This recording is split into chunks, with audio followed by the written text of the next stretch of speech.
Happy Friday and welcome to the Muskegon channel. I am Andy O'Reilly. That is Dave Cackley with his Plantronics headphones on. You know, Yes. That's the official headphone of NASA. Really? Yes, that's what they use in Mission Control, Plantronics. I had no idea. Well, now you're a roller. Thank you Speaking of NASA, did you know that I think it's next Wednesday, Jack Lousma is going to be speaking at the Chaffee Planetarium. Really? Yeah, I don't know who astronaut. Jack Lousma is. He's an I don't know who astronaut. that is. He's from Grand Rapids. Okay. To give you an idea of reference of Jack Lousma, he was a Space Lab astronaut. He flew on Space Lab.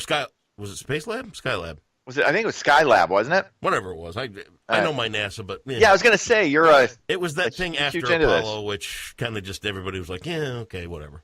when people got tired of the whole space thing. People stopped paying attention. Here's the interesting thing about Jack Lousma, though. The line, Houston, we have a problem. Yeah. He was on the other end of the phone. Really? Yes. That's fascinating. When Apollo 13 called down and said that they had their blowout, it was Jack Lousma, who was the Capcom.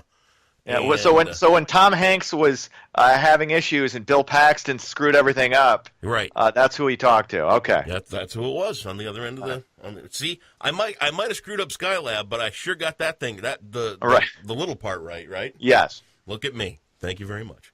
Want to see a picture of my rocket? Sure, why not? I got a rocket. Hey, I keep a rocket in my wonderful. studio. You don't like my rocket? I think it's fantastic. Okay. I see you're more into the space program though than I am. Love the space program. I'm like until we go to Mars, I'm bored. Well, all right. Maybe I shouldn't be, but I don't care enough. Okay. I don't care enough until we go to Mars. It's coming, and it will be in okay. our lifetime. I can tell you this right now: the first person to walk on Mars is already born. Oh, I totally believe that. Yep, that's going to happen. So wake me up when it happens. Last night I was at the big fundraiser and celebration for the United Way. Oh, very nice. Do you ever, when you go to one of these things, do you ever like look at the buffet? And Always. feel like Rodney Dangerfield.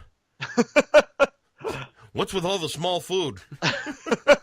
Yeah, I never see, but I kind of liked if they're small sandwiches that have like salami, or Italian sauce, whatever. As long as you've got sandwiches with meat, and I can have like 3 or 4 of them. Yeah, that's cool. But that's what I did too. But I had to be tiny more carrots about it. and yeah, because you got to go up a couple of times because they give you the really little plates. Yeah, dude, I so wanted to just pile up a plate like 6 feet deep. Why didn't you? Well, it's just you got to be polite. Yeah.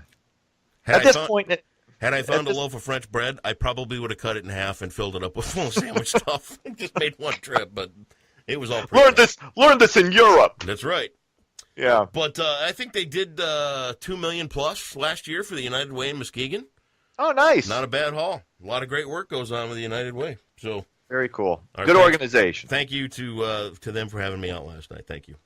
All right, Excellent. What are we doing? Some news? Yeah, let's do it. A senior U.S. Navy officer overseeing operations in the Pacific region on Thursday said that the North Korean crisis is the worst he's ever seen. The Admiral Harry B.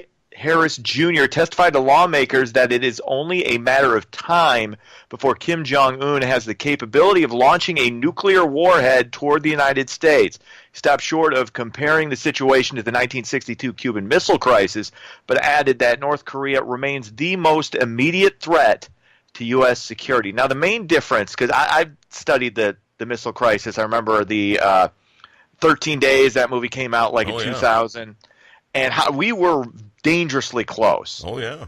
Like a weekend away from nuclear oblivion. Yep. The difference is Khrushchev in Russia, Fidel Castro in Cuba, bad guys, they weren't crazy. They had an interest in self-preservation. Right. I'm not 100% sure Kim Jong-un does. And that's what has started for the first time. I was reading something in the paper, because I still read newspapers occasionally, about nuclear survivability, what to do in case of a nuclear attack. Right. And I actually started to get a little bit scared. Really? For the first time, and I can't remember where I'm like, wait, this isn't – I still don't think it's going to happen, but it's closer to a possibility, a real possibility, than I'm comfortable with. Yikes. I know this. I took an inventory last night, and as I was going through the cupboards, I found that we have a can of Libby's sausage gravy, as well as some. It just says dip, and it doesn't say what kind of dip. I'm guessing it's some kind of potato chip dip. Yeah. Let's say something happens.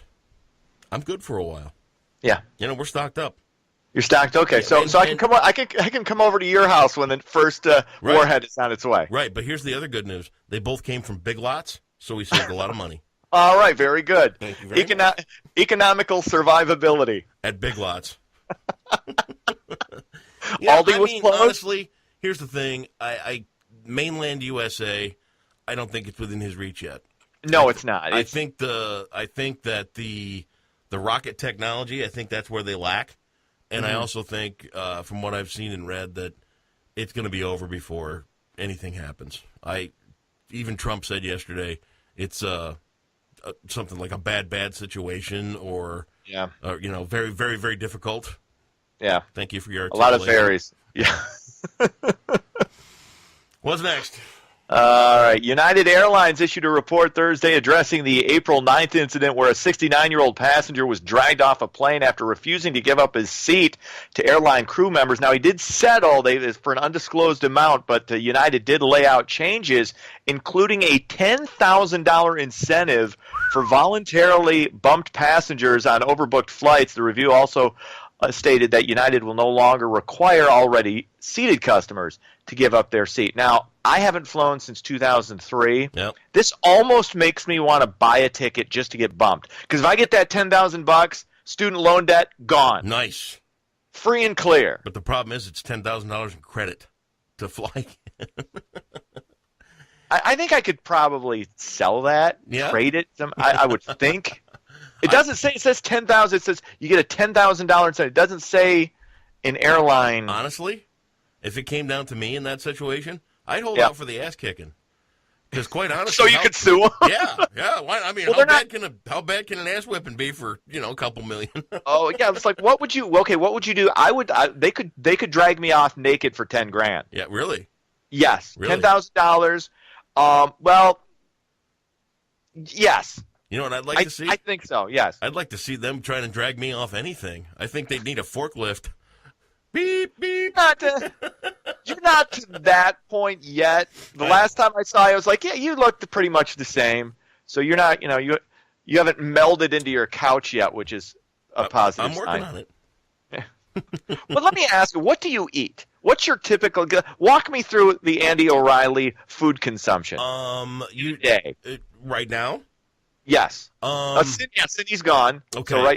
So right now, I will probably have like an egg sandwich. Well, it's tough because when we get done doing this, I got to go do other things. So sometimes I don't get breakfast, and then I get too busy for lunch, and then I try to wolf down something for dinner, usually about 4:00, and then I know where my Achilles heel is. It's late night snacking. Uh-huh. And what do you eat? Like, and how much of it do you eat? Last night I had. Oh my God! You know what I had last night? Chef Shar is on the Muskegon channel now. Oh yeah, yeah. She made this mixed berry pie, and the great thing about doing a food show is that sure you got to bake the pie, and it's like, hey, look, our pie's done. But then when you're making the pie for the actual process, it makes another pie. So boom, you got two mixed berry pies. So I had a piece of the pie. I had a drumstick ice cream cone. Okay. And I don't remember what else I ate last night. Okay. It was a long day yesterday, so I didn't get my normal snacking time in. So do you find yourself like snacking just a lot? Like whatever's around, you're just going to... It's an awful habit, and one of the things that comes with your freedom of being able to stay up past 8 o'clock at night is the ability to just lounge and do stuff like that. I got to do better. I know. Yeah. I got to drink more water. I got to do that. But really? Do some crunches. Go for a walk. You'll be fine. I'll do. You mark my words. Yeah. What else is happening? A bill to pass $100 million from the federal government to Flint is on its way to Governor Rick Snyder. The bill had been held up because it originally contained a $3 million grant to help Macomb County fix a sinkhole. That $3 million will now presumably come out of a priority roads investment program. The $100 million grant to the state's Department of Environmental Quality will fund drinking water infrastructure upgrades in Flint, approved by Congress and President Obama last year. So it's good this money is finally going to get over there. Can't believe we're going to give these people that money. Come on. I'm sorry. I like He's to a crap on the governor. It was terrible. No. It was terrible. They knew they should have fixed it. They did nothing. I hold them all accountable. That to me, the Flint mess was a prosecutable offense, and he ought to be thrown in jail. It was absolutely. I don't believe the governor. I do. Knew that these people were being poisoned. I do. I do not believe that. You got to think somebody. See that you're making too big a leap now. Saying there was something that there was missed oversight or people weren't paying close enough attention is one thing. But to basically call out the governor for poisoning somebody, I didn't call out the governor. That's garbage. I you called just out did. all of them. No, you said that led he's the an trail evil bad all the way guy. up to the governor is guilty. Every single one of them. That should have been fixed. There should have been absolutely no question. Agreed. None. Agreed. But I'm not willing to make the leap to this guy knew these people were being poisoned and didn't care and wanted them to die. Well, I'm telling you right now, I think the whole thing sucks and they all ought to be in jail. Yeah. Jail. Right. What else is going on? Muskegon Heights Academy is getting a second chance. The school, which houses grades 7 through 12, avoided a shutdown thanks to a new partnership agreement with the state. Michigan School Reform Office placed the school on a list of 38 at risk of closing down due to low test scores. The new agreement retains local control, making school leaders optimistic. Assistant Superintendent Renee Garcia says they are, quote, poised for a turnaround. So love that school, love the kids. Get this, have you been? When's the last time you were in a high school? Oh, that's a good question. Well, you know what? During the summers, I usually take Max up to my old high school to go swimming. Yeah. And it's just cool to see how different it is and how these high schools now look like shopping malls. Oh, big time. It's amazing. I was at the Heights High School back in the, right when they first announced that there was this possibility of this closure. Yeah. And they had a big pep rally for the kids. All right, you walk in, and it's a high school full of kids. Mm-hmm. It's going to be raucous. It's going to be noisy and all this stuff. I don't know if he was the dean of students or the assistant principal or whatever his title was. He walked in there into the gym. He blew a whistle, just a quick little toot on a whistle. You couldn't hear a peep out of any of those kids. They were respectful. They were nice. They were polite. They followed directions. I literally was shocked at how well behaved and how good those kids were. And that's good. To think that they're going to try it, that they wanted to try and shut that down, unacceptable. It just, they've got some work to do. Nobody's denying that. Any high school has got work to do. But the things I've seen and the people that I know that are working in Muskegon Heights High School, they just need some more time. And a lot of this, we've talked about this before. A lot of it falls on parents. Oh, it's if your kid isn't performing or if your kid doesn't care, that's on teachers can do. You can have administrators care. You can have teachers doing the best they can, but if the kid doesn't care, the kid doesn't care. And if the family isn't focused on educating their kids, it's not going to. None of what the administration does, none of what the teachers do, none of that matters. You can get a good education anywhere you go if you're willing to apply yourself. I will tell you this: when I was a kid, the ultimate threat was a call home. Yeah, I'm going to call home on you. Oh boy. Yeah. And anything other than that. Today, a teacher calls home on a kid. It's a fatwa. It's a fight. Oh yeah, it's insane. You think this teacher wants to be calling you at 9:00 at night to talk about your rotten kid? I got news for you. They don't. They got other things to do. Right. They got 29 other kids to deal with. Yeah, they got 29 other just that one class. Yeah. Good Lord. I've got a sister that's a teacher. My brother teaches. I was a substitute teacher that kicked. I remember kicking 11 kids out of a high school classroom in Kellogg'sville because they were being disruptive during a movie. I said, "Get out, Get out. And then I think it was the principal came and said, you can't kick all these kids. I said, yeah, I can. They're disrupting everybody else. I'm not going to put up with it. Yeah, you know why he came down and complained? Because he didn't want to deal with them. Yeah. Seriously. And I think that's part of it, too. But I wasn't being paid enough. So you're no longer allowed to be a substitute teacher? No, I can still do it. I just don't have the time. Like, dude, I'm a busy man. Were the I get courts people involved? to work. No. I did threaten to throw a kid out the window once. I did.